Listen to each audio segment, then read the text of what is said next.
Selamat datang di game The New Gate, game berteknologi canggih berjenis VR MMORPG yang belum pernah ada sebelumnya.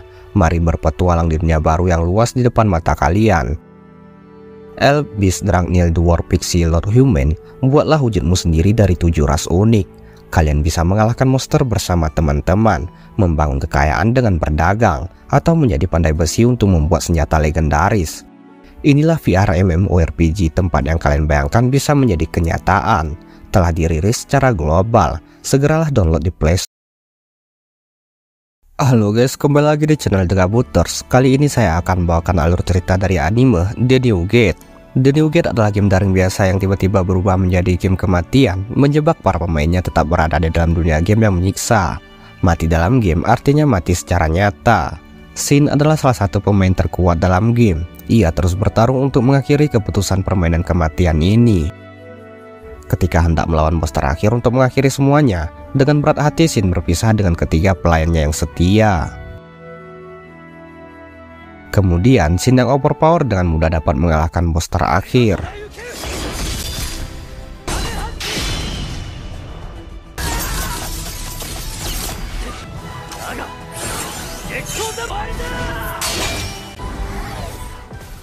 Setelah mengalahkan bos terakhir itu, Shin mendapatkan titel pemecah batas, pencapaian, dan pembebasan. Dengan menyelesaikan dungeon, kini para pemain bisa melakukan logout. Namun setelah semua para pemain logout dan Shin hendak berpisah dengan dunia game ini, sebuah gerbang baru tiba-tiba terbuka. Dan inilah alur cerita The New Gate. Tersadar di tengah pegunungan, Shin menyadari grafik dunia ini begitu nyata. Dan ketika membuka jendela statusnya, ia sangat terkejut dengan statusnya yang sangat tinggi. Hal ini dikarenakan Shin telah mengalahkan bos terakhir. Akan tetapi ia tidak bisa untuk logout, dan juga dia tidak terhubung dengan jaringan. Di dalam game, jika tidak terhubung dengan jaringan, maka player tidak bisa bergerak. Dan ini menandakan bahwa game The New Gate telah menjadi kenyataan, atau lebih tepatnya menjadi dunia lain. Kebingungan dengan semua ini, Shin memutuskan kembali ke markas. Di tengah perjalanan, dia keheranan dengan keberadaan tembok. Perihalnya, tembok tersebut tidak pernah ada sebelumnya. Sesampainya di markas, Shin melihat seorang gadis elf dibawa paksa oleh beberapa orang. Namun ketika gadis elf itu keluar dari lingkaran pelindung, muncul aura yang mengundang monster. Beruntung, Shin datang menyelamatkan gadis itu. Dan Shin menyadari bahwa sihirnya masih bisa digunakan di dunia ini. Setelahnya diketahui gadis elf tersebut bernama Tiera. Penasaran dengan kedatangan Shin ke tempat ini, Tiera berasumsi bahwa Shin adalah kenalan masternya. Tiera memberitahu bahwa tempat ini bernama Kuil Bulan dan pemiliknya adalah Sunny Riser. Shin pun menyadari Sunny adalah NPC atau karakter pendukung miliknya. Melihat Tiera mencurigai dirinya, Shin mengaku bahwa Sunny adalah kenalannya. Dan ia menanyakan keberadaan Sunny. Namun Tiera tidak bisa memberitahu keberadaan Sunny. Dia hanya bisa mengirimkan pesan, dan itu juga tidak gratis. Biayanya 1000 Zul. Zul adalah mata uang dunia ini. Namun Shin hanya memiliki mata uang Gale. Melihat Shin mengeluarkan uang dari item box, Tiera sangat terkejut. Nyatanya hanya raja atau tetua ras tertentu yang hanya bisa menggunakan item box. Terlebih lagi, koin emas Gale yang dikeluarkan Shin adalah item yang bisa memperkuat sihir. Bahkan nilainya kurang lebih 1 miliar Jul, mata uang dunia ini. Dan juga ketika Shin mengaku bahwa dirinya adalah ras High Human, Tiera dibuat kembali terkejut.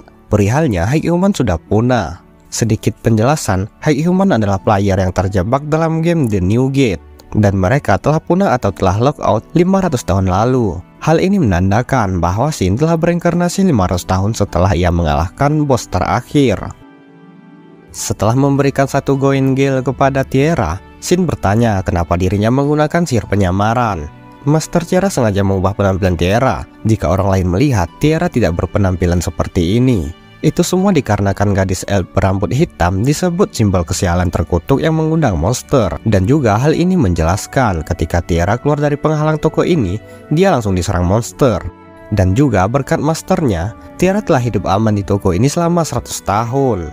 Shin di sini mengetahui cara mematahkan kutukan Tiera. Setelah membuka layar skill yang tidak bisa dilihat Tiera, Shin menganalisis kutukannya. Dan kemudian dia langsung memurnikan kutukan tersebut. Namun meski hanya sedikit bagian yang dimurnikan, Tiara sudah sangat senang melihat rambut peraknya kembali. Dan juga ketika dia keluar dari penghalang, kini tidak ada lagi monster yang mengincarnya. Kemudian, Tiara memberitahu bahwa masternya tidak akan kembali dalam waktu dekat. Maka dari itu, Shin memutuskan untuk melihat-lihat kota terdekat untuk mencari informasi. Sebelum pergi, Tiara memberikan sesuatu yang sangat berharga, disebut surat pengantar. Dan benar saja, dengan surat pengantar itu, Shin dapat melewati antrian yang sangat panjang. Bahkan dia dikawal oleh penjaga. Kemudian Shin pergi ke kuil petualang agar lebih mudah mendapatkan informasi. Setelah bertemu resepsionis kembar, Shin pun mendaftar sebagai petualang. Resepsionis yang berambut terikat bernama Cecilia, dan satunya bernama Cecilia. Namun karena harus menunggu 1 hari untuk membuat kartu guild, Shin pun pergi ke restoran terdekat. Di sana, Cecilia memberitahu bahwa mereka telah mengetahui Shin memiliki surat pengantar. Maka dari itu, ketua guild petualang ingin mengecek keaslian surat tersebut. Diketahui ketua guild petualang bernama Barlukheim. Setelah mengetahui keaslian surat pengantar Shin dengan cara didekatkan dan bersinar, Barluk menjelaskan dengan surat pengantar Shin bisa hampir masuk sebagian negara tanpa pemeriksaan. Dan juga di kerajaan ini Shin dapat menemui raja dengan surat pengantar. Dikarenakan surat pengantar itu sangat berharga, Barluk memperingati untuk berhati-hati. Keesokan harinya, karena Shin berada di peringkat terendah yaitu G, ia pun mengganti pakaian agar sesuai. Kemudian dia memilih misi untuk mencari tanaman obat. Namun setelah 3 jam mencari tanaman obat, Shin melihat keberadaan monster di radarnya. Dan terlihat monster Skullface Jack berlevel 359. Dan juga kereta kuda yang telah hancur. Tanpa pikir panjang lagi, Shin pun langsung menyerang. Namun anehnya monster ini memakai pedang beratribut cahaya. Dan dengan kekuatan limit off-nya, monster tersebut dapat dikalahkan. Akan tetapi pedang si monster terbang jauh sampai di kerajaan, tepatnya di kamar sang putri. Setelah mengambil batu permata dari drop item monster Skullface, Shin pun kembali ke kota. Di sana terdapat orang yang terluka dan diketahui mereka diserang monster Skullface. Dari ke-12 orang, hanya 4 orang yang selamat. Dan ini juga alasan mengapa Shin melihat kereta kuda yang hancur. Namun ketika Shin mengetahui pedang yang terlempar ke istana, dirinya pura-pura tidak tahu. Setelah sampai di guild petualang, Shin memberitahu pada Cecilia bahwa dirinya telah mengalahkan Skullface. Namun sang resepsionis terlihat tidak percaya Shin mengalahkan monster yang begitu kuat. Kemudian mereka dihampiri seorang wanita yang bekerja di sana bernama Els. Terkejut dengan pernyataan Shin, mereka akan memeriksa batu permata dari drop item Skullface. Namun ketika mereka mengetahui Skullface yang dikalahkan Shin berlevel 359, mereka dibuat tambah terkejut. Dan El beranggapan jika Shin mengalahkan monster dengan level segitu, berarti Shin lebih kuat dari sekelompok petualang berlevel A. Dan agar tidak terjadi keributan, Shin meminta mereka untuk merahasiakan hal ini. Di restoran, Shin satu meja dengan seseorang yang cukup ditakuti di kalangan petualang, dan dia pengguna tombak venom legendaris bernama Wilhelm Alvis. Setelahnya, Shin pergi ke perpustakaan untuk mencari informasi, dan diketahui ras yang ada di dunia ini sama seperti di game. Sore harinya, Shin dihampiri gadis binatang bertipe macan yang bernama Millie. Dan setelah Wilhelm datang untuk menjemputnya, diketahui Millie adalah salah satu anak panti asuhan di gereja. Namun sebelum pulang, Millie berbisik kepada Shin. Dia mengatakan agar Shin menyelamatkan seekor rubah di hutan utara. Keesokan harinya, Shin kembali ke tempat Tiara. Dia menitipkan sebuah pedang bulan biru milik Sunny. Namun melihatnya saja sudah membuat Tiara merinding. Diketahui pedang ini terbuat dari material beberapa monster legendaris. Berhubung sekarang sudah 500 tahun setelah Shin mengalahkan raja terakhir, tujuan Shin memberikan pedang ini adalah untuk membuktikan apakah Sunny mengingat dirinya atau tidak. Kemudian Shin memberikan surat satu arah agar Tiara mengabarinya jika Sunny telah kembali. Dan juga Shin telah mencoba untuk langsung mengabari Sunny, namun hal itu gagal. Setelahnya Shin pergi ke hutan utara untuk menyelamatkan seekor rubah. Sesampainya di sebuah kuil, terlihat seekor rubah yang sedang sekarat. Ketika Shin menyembuhkannya, para monster kerucut pun muncul.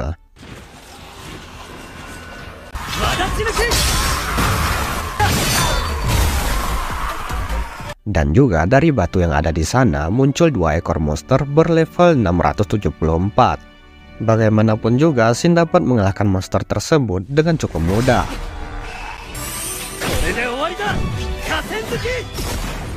Kemudian Shin dibuat terkejut dengan jenis rubah tersebut, yaitu jenis elemental, rubah legendaris yang bisa berwujud manusia.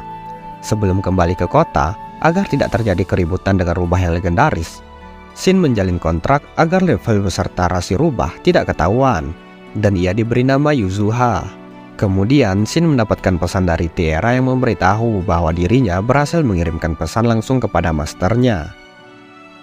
Setelah melapor tentang kemunculan monster di hutan utara, Shin memilih misi untuk membantu biarawati di panti asuhan tempat Millie tinggal. Sesampainya di panti asuhan, Shin meminta untuk dipertemukan pada Millie terlebih dulu. Kemudian biarawati yang bernama Toria menjelaskan bahwa panti asuhan ini akan diambil alih. Maka dari itu, Toria meminta untuk diajarkan skill pemurnian kepada salah satu biarawati cucu dari pendeta yang bekerja di sini. Terkejut dengan Shin yang bisa melakukan hal tersebut, Shin meminta imbalan berupa informasi tentang kekuatan Millie dan informasi lainnya. Setelah setuju, Toria memberitahukan bahwa Millie memiliki kekuatan pembaca bintang. Dia bisa meramal masa depan dengan sangat akurat. Dan hal ini juga menjawab alasan Millie menyuruh Shin untuk menolong seekor rubah di hutan utara. Kemudian kita diperkenalkan dengan seorang biarawati bernama Rasia. Shin pun memberitahu bahwa untuk mendapatkan skill pemurnian, Rasia akan diberikan item doa bola suci, dan untuk menggunakannya Rasia harus mengalahkan 200 monster undead berlevel 550 atau lebih. Maka dari itu mereka akan pergi ke sebuah tempat yang terdapat banyak monster, disebut daratan hantu. Tidak lama kemudian Wilhelm datang. Setelah dijelaskan tujuan Shin ke sini, dia pun akan membantu. Sesampainya mereka di daratan hantu, Shin dan Wilhelm langsung melemahkan monster dan dikalahkan oleh Rasia.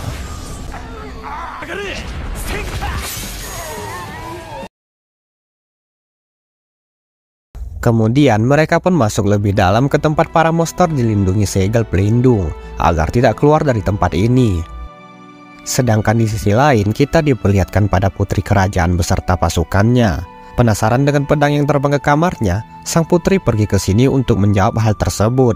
Dan juga kita diperlihatkan pada Sunny, master dari Tiara, anak buah dari Shin.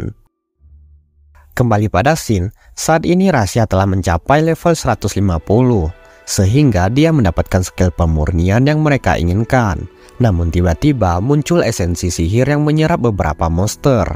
Dan dari esensi tersebut, terciptalah monster Skull Face Lord berlevel 804. Monster yang kekuatannya sanggup menghancurkan negara. Bahkan dengan sekali serangan, monster tersebut hampir memecahkan segel tempat ini. Merasa bahaya jika segel tempat ini hancur, Shin mengeluarkan kekuatannya dan menyuruh Wilhelm dan Rasia untuk kembali ke kerajaan. Bersama dengan Yuzuha, Shin langsung mengalahkan beberapa monster dengan mudah. Namun ketika Shin melihat radarnya, terlihat begitu banyak monster dan juga terlihat tanda biru yang menandakan sekutu. Penasaran dengan hal tersebut, Shin pun pergi menemuinya. Dan benar saja tanda biru tadi adalah tanda Sunny. Setelah reuni sebentar, Shin dan Sunny melakukan serangan cahaya kolaborasi.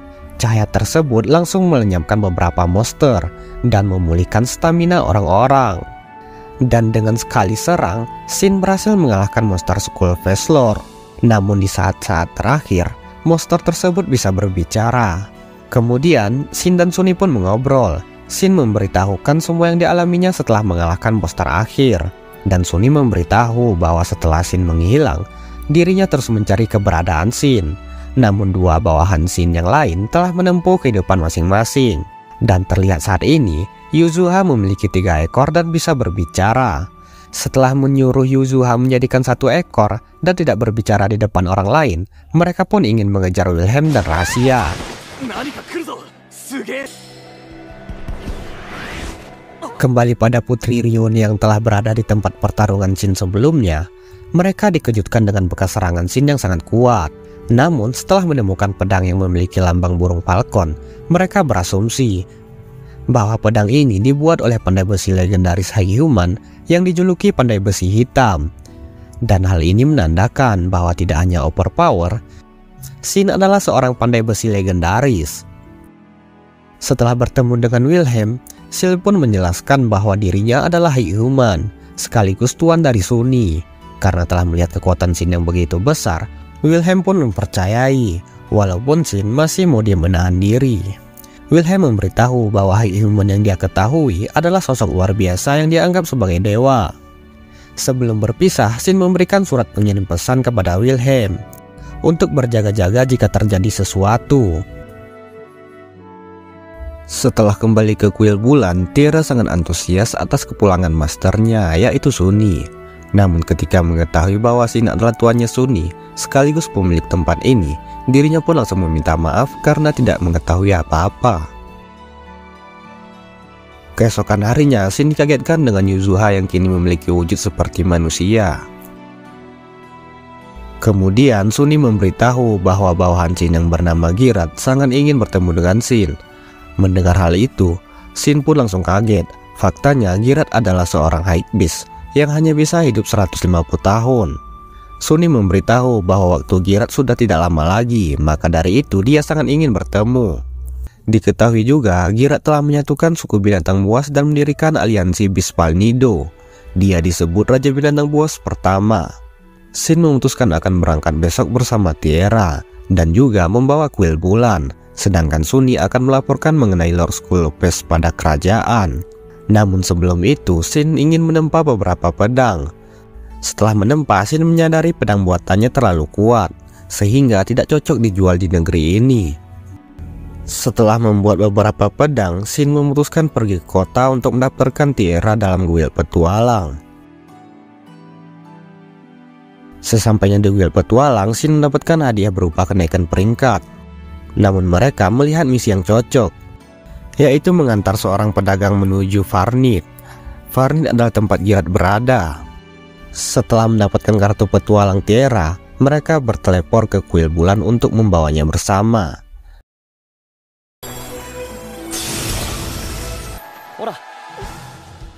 Kemudian mereka bersama dua petualang lain, yaitu seorang petualang peringkat A yang bernama Gain dan gadis kecil berperingkat E bernama Subaki. Mereka mengawal seorang pedagang bernama Nek pergi ke Farnith. Namun di tengah perjalanan mereka dikepung perampok. Anehnya Shin sangat dingin dan mengeluarkan aura yang gelap. Bagaimanapun juga mereka dapat mengalahkan para perampok itu. Kemudian Shin menanyakan siapa yang telah menyuruh mereka melakukan perampokan terhadap mereka.